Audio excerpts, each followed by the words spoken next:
Sanctum Mysteries.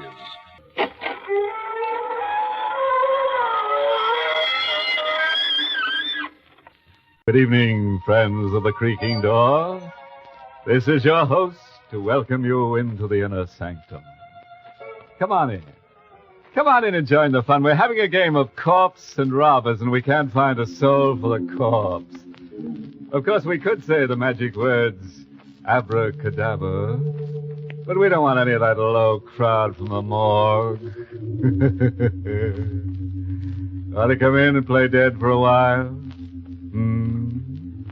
You'll die laughing.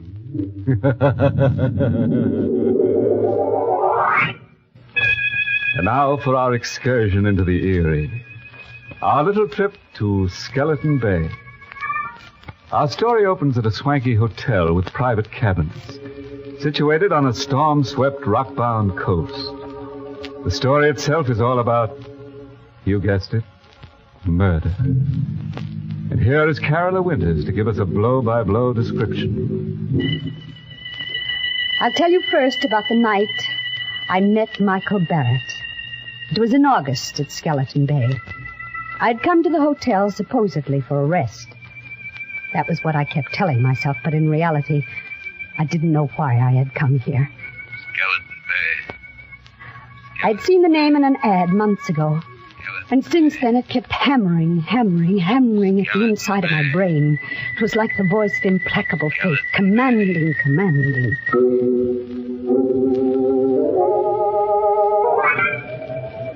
Because I didn't like crowds, the hotel manager had given me a cabin near the beach, all to myself. It was the middle of the night, but I couldn't sleep. The wind came in from the ocean, howling like a hungry beast across the shoals. And the pounding of the surf mingled with the angry, baffled growl of the sea. I sat at the window in the dark, staring out at the beach. I was restless, excited. It was then that I saw the signal. It was just a winking little light a few yards away on the beach. Someone was blinking a flashlight, on and off. I was able to make out the figure of a man in boots and a leather jacket. He was signaling toward the hotel. But to whom? I had the answer in a moment.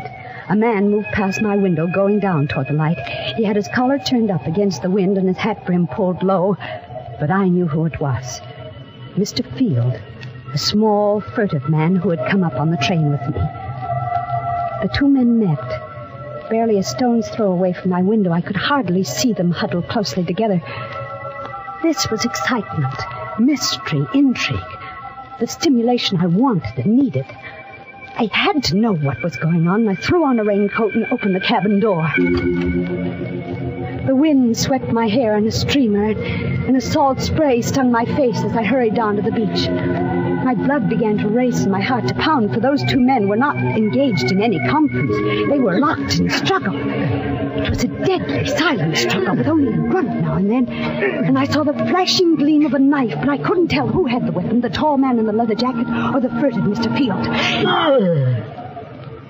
And then I saw the blade plunge home into the throat of the furtive Mr. Field. I felt a sudden surge of wild elation. This was murder. I had witnessed a murder. The tall man let the body of Mr. Field slide down to the sand. Then he looked up and saw me. He stood there with the bloody knife in his hand, and we looked at each other. Who are you? I'm Carolyn Winter. I have this cabin here, number 5. You saw me kill him? Yes, I saw you. What are you going to do about it? I'm going to help you dispose of the body. He told me his name was Michael Barrett. He lived on the opposite side of the bay, in a house high up on the cliff. It won't be so easy to get rid of the body. If I had the boat, I could take him out and drop him over, but it's too rough tonight. If there was some place to hide him for a day, I could come across in the boat tomorrow night. You can hide him in the closet in my cabin. Nobody will look there.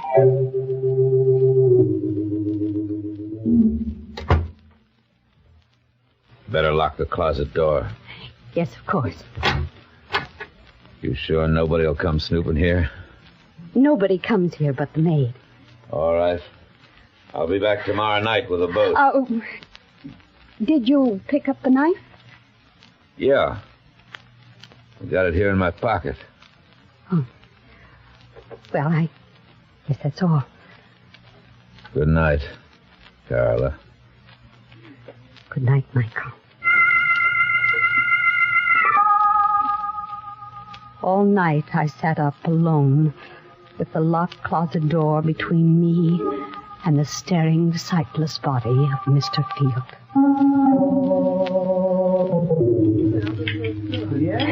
At breakfast the next morning, they had already discovered the disappearance of Mr. Field. Yes, and the maid says his bed wasn't slept in at all. I think he could have committed suicide in the ocean. Well, he was such a sneaky little man. Of course, he may just have gone for an all-night hike, but in such weather, I hurried through my breakfast, listening to the gossip all around me. Now, in broad daylight, I could hardly believe that the thing had really happened last night. And you know, the hotel manager thinks it might be murder. I heard him phoning for the police. The police? I hadn't counted on that. Wait, anything wrong, young lady? You look sick. I do feel a bit dizzy. I think I'll get some fresh air. Oh, dear, poor girl. It must be quite a shock to her. She came up on the plane with Mr. Field. Out in the open air, I let the wind cool my fevered face as I hurried down toward the beach. It was only 9:30 in the morning, a whole day and a whole evening before Michael could come for the body. And the police would be around all day, investigating, snooping. And all the time, Mr. Field would be sitting in my closet, staring blankly out of his sightless eyes. When I reached my cabin, I put my hand on the doorknob, and suddenly I went cold all over. The door was unlocked. I stood as still as a statue, listening.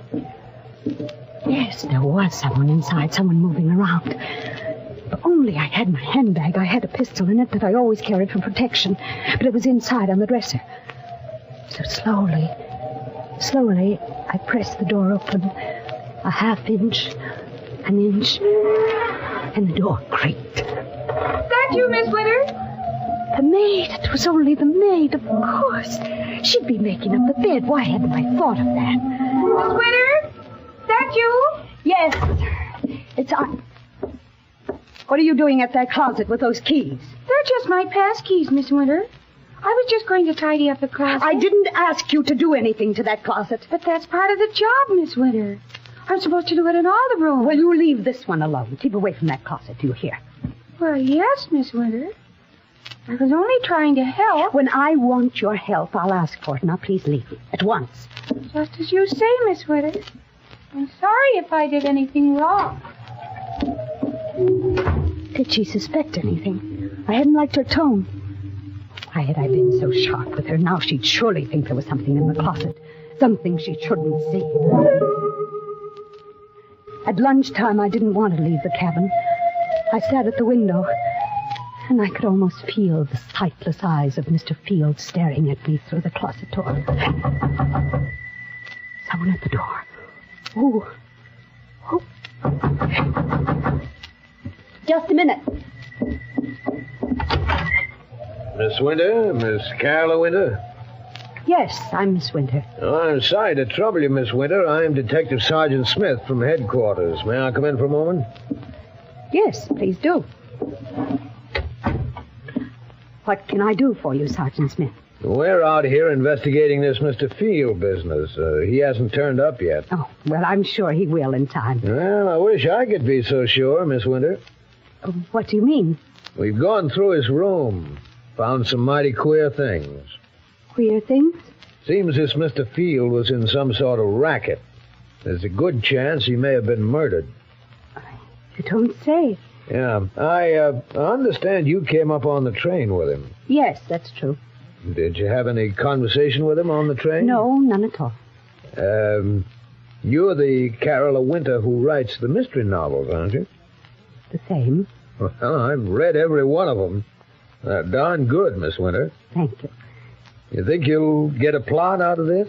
I mean, Mr. Field? Oh, well, I can't tell yet.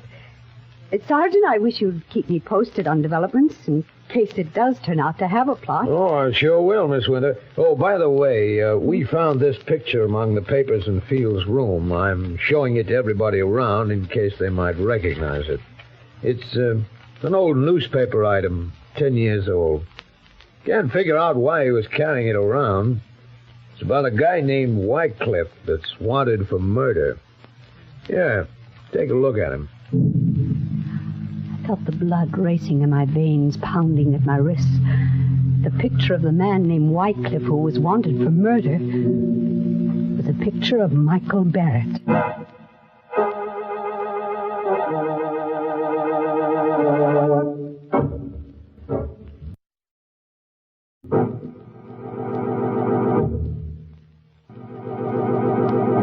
Well, it looks as if Michael Barrett is a lucky guy, with a beautiful woman ready to commit murder for him. But what'll he do when she runs out of victims and begins looking at him with a calculating eye? Oh, by the way, you don't have to worry about our eerie spirits bothering you anymore. Now, I've made a resolution that ghosts will not be allowed out of their graves after dark. Unless, of course, they have a pass to leave the ground. Now, let's get back to the rock-bound coast of Skeleton Bay and see how Carola entertains the grisly guest in her closet. I don't remember now how I got rid of that Detective Smith. I told him I had never seen the man in the picture and sent him away. The day was interminable. From my window, I could see the guests moving about the beach, but none of them went in swimming. The weather was too rough. And I wondered if Michael would be able to bring the boat over tonight. If not, how much longer could I sit guard over Mr. Field in the closet? Now and then I'd see Detective Smith poking around on the beach. And then, without warning, he was standing over the very spot where Michael had stabbed Mr. Field. I watched him bend down and examine something. Was there blood there? Did Smith know that was the murder spot? I saw him frown. Then he stood up and walked quickly away. I had to know what it was he had seen there. Swiftly, I slipped on a coat and went out.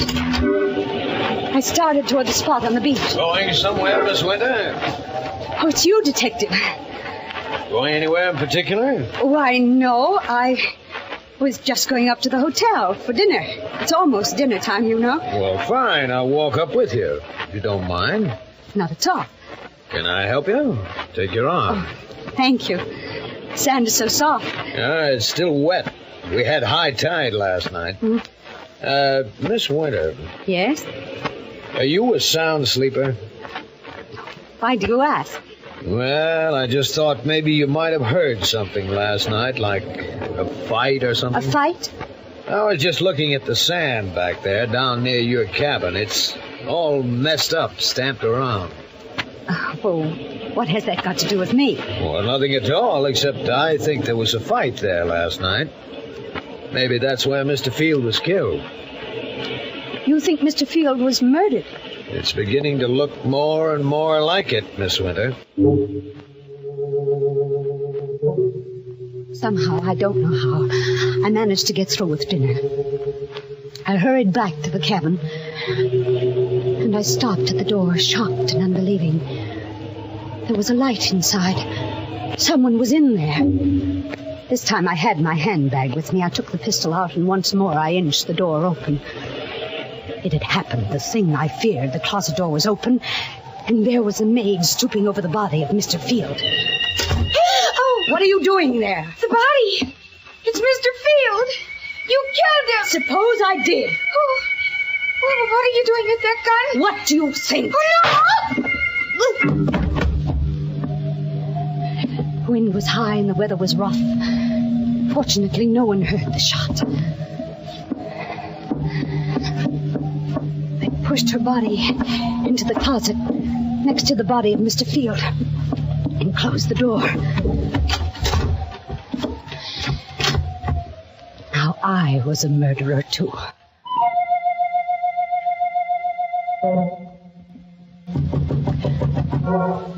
Who is it? Let me in, Carola, quick. Yes. Michael, I thought you weren't coming. It's been a dreadful day. What happened? Come here and I'll show you. Is he still in there? See for yourself. A woman? Who is she? The maid. She opened the closet while I was out. You killed her? Yes, Michael, I had to. There are detectives at the hotel looking for Mr. Field. I suppose if I was smart, I'd kill you, too. And there'd be no one to talk. Yes, Michael, that would be smart. Go ahead, kill me. If you can. I knew he couldn't kill me because I had seen it in his eyes. We were two of a kind, both wild, both reckless, both eager for the thrill of danger. He, too, wanted to be like the wind. We had both been brought together by some force stronger than either of us. And we loved each other. Carola, darling. Michael. No more, Michael. We have work to do. I'll take them down to the boat. I'll help you. We carried Mr. Field and the maid down to the boat. There. I'll take them out away and dump them. And after that, Michael? After that, then I'm going home. To your house on the cliff on the other side of the bay? Yes, Carola. Michael, take me with you. What? Take me with you to your house up there on the cliff. I'm sorry, I can't. You can. Why can't you? It isn't anything I can tell you. What are you hiding up there in that house on the cliff? You mustn't ask. Now, please, Carola, you mustn't ask. You're married. You have a wife up there. No, I haven't. Then what? I can't tell you. But are you going away? Are you leaving me forever? Not forever. You go back to the city. I'll come to you soon. I returned to the city and waited. I waited a week, a month, but Michael Barrett did not come. I wrote to him, but there was no answer. And then one evening I saw him. I was returning home in a taxi, and I saw him standing across the street looking up at my window. And when he saw me get out of the cab, he turned and started to hurry away. Michael! Michael, please, don't go away! Oh, Michael, why did you try to run away? Don't you know? You're afraid. Yeah, let's call it that. But you love me, Michael, don't you? Carola, it's no good. There's nothing but ruin for us both if I stay. We'll be together forever. It's impossible. I won't let you go back to that house on the cliff. I don't care what it is you're hiding up there. I won't let you go back. Goodbye, Carola. Wait. I'm going. You better forget about it. Don't go yet, Mr. Wycliffe. So you know about that, too. I saw the old newspaper clipping Mr. Field carried. I see. Why are you looking at me like that? You know why I killed Mr. Field? Because he tried to blackmail me about that old murder. But, dear Michael, I'm a good deal smarter than Mr. Field. You see, I write mystery novels, so I know how to handle such things. What do you mean? It wouldn't do you any good to kill me. I've written all about you, your real name, and about that old murder. It'll be found if I should ever be killed. I see. Michael, darling, I'm blackmailing you, but there's only one thing I want from you, your love. It shouldn't be so hard for you to meet my terms. All right, Carola. You win. We'll be married tomorrow.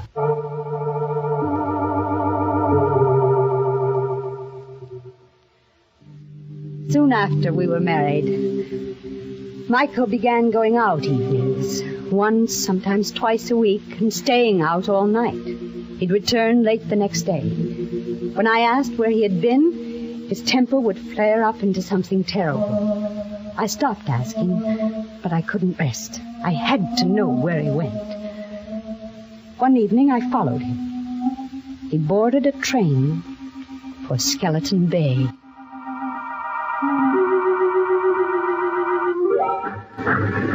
At at Skeleton Bay, he set out to walk from the station, and I followed. It was no longer summer. The trees were bare and the night was forbidding. I kept behind him when he skirted the bay to the narrow road which led up toward his house high on the cliff. It was a small stone house. The wind whistled around it and against it and above it. I stole to one of the windows. It was barred like a prison. Carefully, I raised my head above the sill and peered into a lighted room. Michael was there with a woman. For the first time in my life, I knew the meaning of frustration and jealousy. Michael had told me he wasn't married. But this woman, I had helped him to do murder. I had killed for him. I had lied to that detective for him. And all the while, this was the secret he had been keeping from me. I opened my handbag and took out the pistol. I looked into the room again. The woman was alone now. Michael was gone. So you came up after all. Michael, you sneaked out. You knew I was here. I'm sorry you saw through that window. Is that your secret, that woman? Part of it. But it's the part you mustn't know. But I do know it. That's why I've got to kill you. That knife. You've still got that knife. Yes. And I've got this, Michael.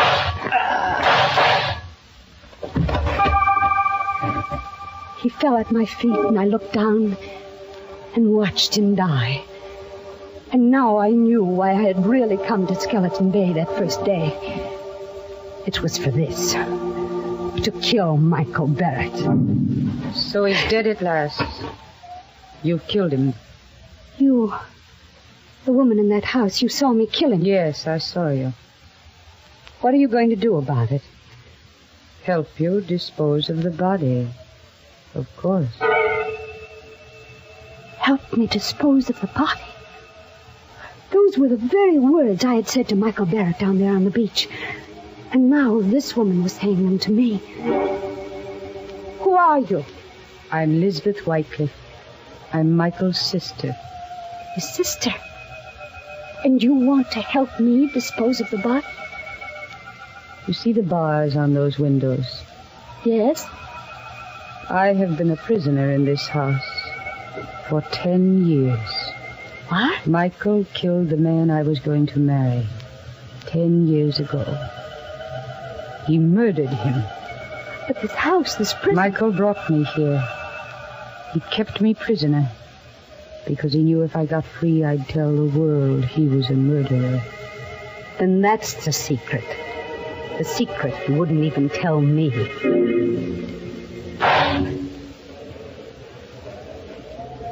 I shot her. Yes, I killed her too. There outside the house. And she fell beside Michael. And I rolled both bodies over the cliff, down into the sea.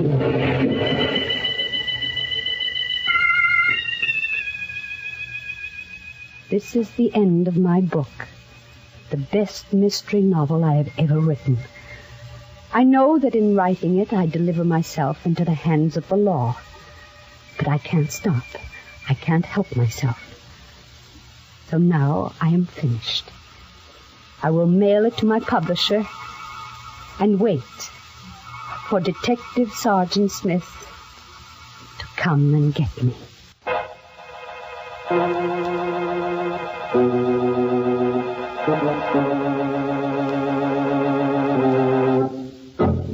It looks as if Carolyn's mystery novel will earn a lot of money after she's executed. But I'd say it's tainted money. Why tainted? Because she'll be dead and a ghost can't own money, so taint hers. You know, Carolyn would have been better off if she'd remembered that the pen is mightier than the sword. Because the sword is leading her right back to the pen anyhow.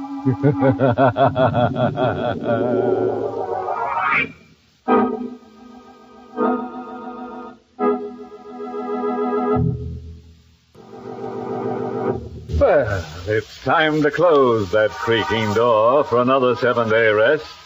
Until next week at this time, to another Inner Sanctum mystery. In tonight's story, Charlotte Holland played Carola, with Martin Gable as Michael. The music was by Lou White, and the entire production was directed by Hyman Brown. Next week, we're pinning up a fearful portrait called The Deadly Face. It's all about a curious character who has the picture of death painted all over his puss. So if you're around this time next week when we hang him up in our gallery, you'll hear how he tries to frame a couple of folks in pine. Until next Monday, then. Good night. Pleasant dreams.